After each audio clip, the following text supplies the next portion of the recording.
Good afternoon, everyone. I am Delegate Janelle Wilkins, and this is the March 11th meeting of the Election Law Subcommittee. Thank you to the hardworking committee members for all of your work and all of your time.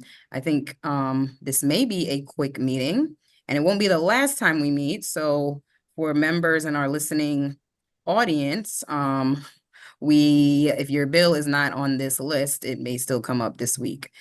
The first bill the first bill on our list is House Bill 317.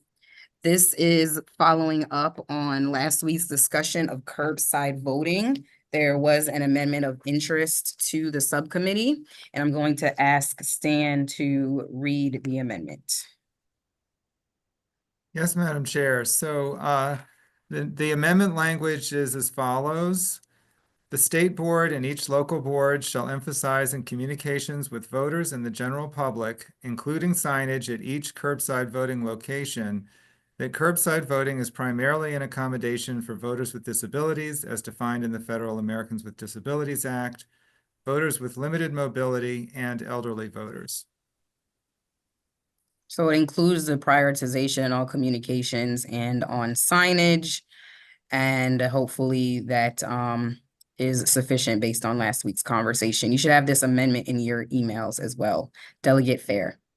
I think that we've had a substantial conversation. This sounds to clear the runway for anybody's concerns that they raised last week, and I move favorable on the amendment, Madam Chair. Second. It's been moved and properly seconded. Any further discussion on the amendment?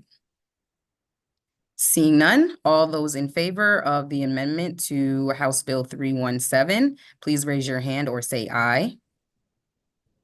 Any opposed? All right, on the bill as amended. Move favorable. Second. It's been moved and properly seconded. Any further discussion on House Bill 317 as amended? All right, seeing no discussion, it's been moved and properly seconded. All those in favor say aye or raise your hand. Any opposed to House Bill 317 as amended? Seeing no opposed, the ayes have it. House Bill 317 moves forward with a favorable recommendation with amendment to the full committee. Thank you for the bipartisan work on HB 317. And thank you, Delegate Williams, for being here. Wonderful. Thank you to all the members of the subcommittee. If I can be excused, Madam Chair. Yes, thank you so much. Thank you. All right, moving forward, this bill is for discussion. House Bill 525. We are very strongly interested in moving forward with a bill that will help us deal with the issue of deepfakes, which could happen to any of us. And we know the issue, we've seen it, there were examples given in the hearing. And so as the bill came in, it basically does create a definition of fraud that includes synthetic media. And we knew that we needed to tighten up the language a bit to make sure that it would be properly used and that it would be effective if implemented. So we do have a reprint that everyone should have in your emails, and I'm asking Stan to please go over the changes that we have made, and then we'll entertain any discussion. Sure, Madam Chair. So the amendments do several things. First, they remove the general prohibition on using fraud to influence a voter's voting decision, and it focuses the bill just on prohibiting fraudulent deepfakes. It also does several other things. So it moves it to a separate section of the code. It creates some carve-outs specifically for synthetic media that's disseminated by the news media or that's satire or parody. It also incorporates a lot of advice from the Attorney General. So the Attorney General did write a letter of advice on this bill and recommended that the bill be tied very closely to fraud, which is constitutional for the General Assembly to ban. So it incorporates the elements of fraud. So if you look at subsection C, a person may not, with fraudulent intent, influence or attempt to influence a voter's decision to vote for or against a candidate by disseminating synthetic media. And then in subsection D, it specifies what the fraudulent intent is. So only if the person disseminates synthetic media that misrepresents a fact that's material to the voter's decision to vote for or against a candidate, so it has to be relevant to that voting decision, with knowledge that the synthetic media is synthetic media, or with reckless disregard to whether it's synthetic media. So if you repost something not knowing that it's synthetic media, then you would not be liable under this.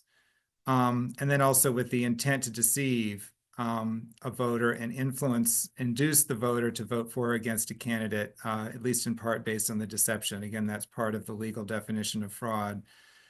It also incorporates some amendments that the technology industry asked for. So it excludes various third-party platforms that disseminate speech that is made by others, so that they would not be held liable under this bill.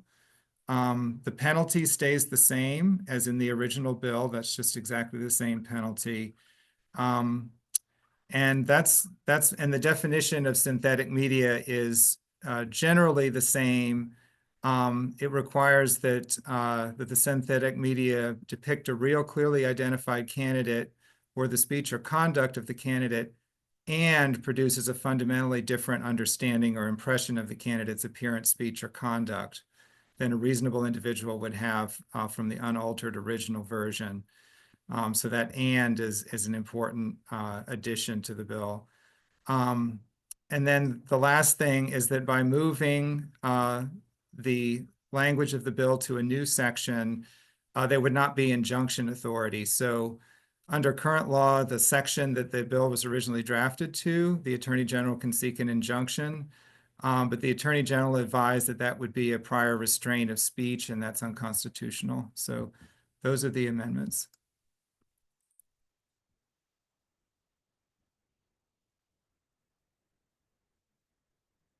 All right, discussion, Delegate Fair, then Delegate Feldmark. Thank you, Madam Chair.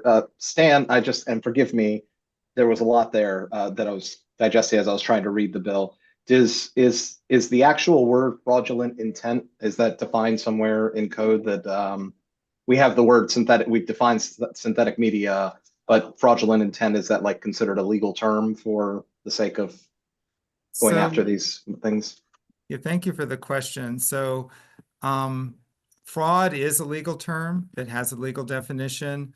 I chose, when I was drafting this, I didn't actually define fraudulent intent because it seemed more appropriate to define, to put in that subsection D, which said specifically what fraudulent intent is in this particular context. It just seemed sort of odd to define fraudulent intent and then with a reference just to this specific context. So, but that's a drafting thing. So if you have interest in seeing that changed, then certainly do that. No, thank you. I really appreciate the answer. Thanks so much. Mm-hmm. Thank you, Delegate Fair. Delegate Feldmark. Thank you, Madam Chair, and thank you, Stan, for your work on this. I do have a couple of questions. One, in the prior section where this was located, 16201, I guess, there's a distinction. There's two different types of influence, right? There's influencing a voter's decision to vote or not to vote, and then influencing their voting decision, right? It appears to me that this is only looking at use of synthetic media with fraudulent intent to influence the voting decision, not the decision whether or not to vote. Is that correct? Yeah, thank you for that question. I think that's true in terms of the specific language, the new language that's being added to the code. I would say that the current law because it currently prohibits fraud to influence a voter's decision whether to vote, would incorporate the use of a deep fake for that purpose. But it could be made explicit. So that's definitely a change that could be made.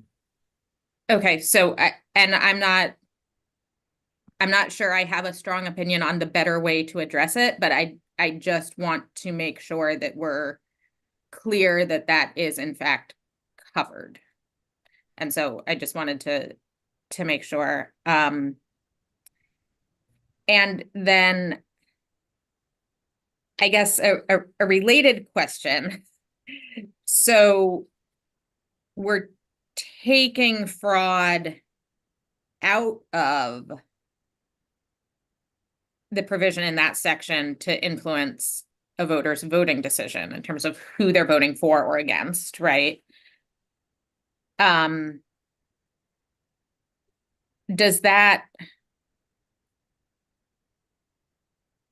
I guess I'm, and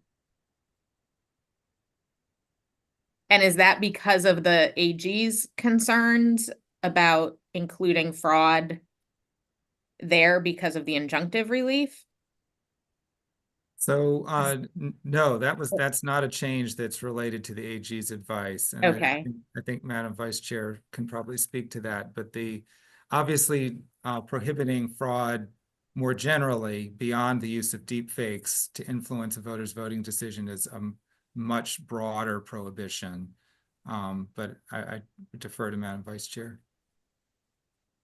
Around the issue of having an injunction ability. Or just the narrowing of the bill so that it just bans fraudulent deepfakes as opposed to fraud generally that influences a voter's voting They were decision. looking for I some. think I think that we wanted to make sure we narrowed this bill. This is our first entry into these kinds of waters, and I think we wanted to have a narrower bill at this time. I think we're open to entertaining potentially a slight broadening of it, but we were trying to hone it in because, as you know, this can, when you're talking about just fraud in elections in general, that can get very, very broad. Right. And also members, the reason why I am trying to push this, and I think this discussion is going to be instructive on if we decide to move forward or not, is that this issue of AI and deep fakes is becoming very prevalent, and any of us could be a victim of it. Our campaigns, our colleagues, and I think we would wish and hope that there would be something on the books to help and make sure that this were addressed in court, but also to be immediately handled if it were to happen. So I'm trying to help us to find a path forward, and truly wanted to just have a discussion on where we're landing so far to see what subcommittee members think. And let me say, Madam Chair, I do sincerely appreciate that. Thank you. And so my final question, at least for now, is in 16905D1, it says that misrepresents a fact that is material to a voter's decision to vote for or against a candidate. And I'm wondering about how we say what is material to an individual voter's decision. I'm just wondering if that's a potential litigation point, if there's maybe a different way to address that. The word that was actually a recommendation of the Attorney General, and it was to avoid applying the bill to, what might be viewed as like an innocuous deep fake. So maybe it shows you with supporters, and you maybe never had that particular pose with them, but they do support you, or somebody's been touched up to look better, or the background is not real, or something like that. And so that was a recommendation of theirs. Okay. Okay. Thank you. Thank you, Madam Chair. Great. Any other discussion on House Bill 525?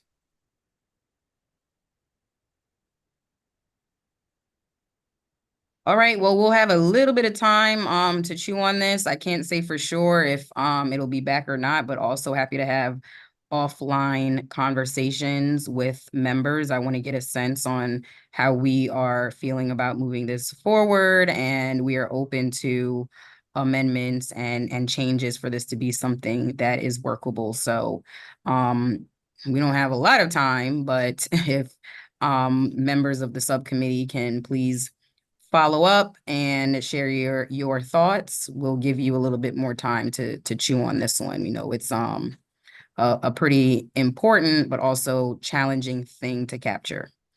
We did have at one point HB 983 on the list for possible discussion. We are going to hold that bill. So that this was our last one. HB 525 was our last one for today. And unless there's anything else for the good of the order,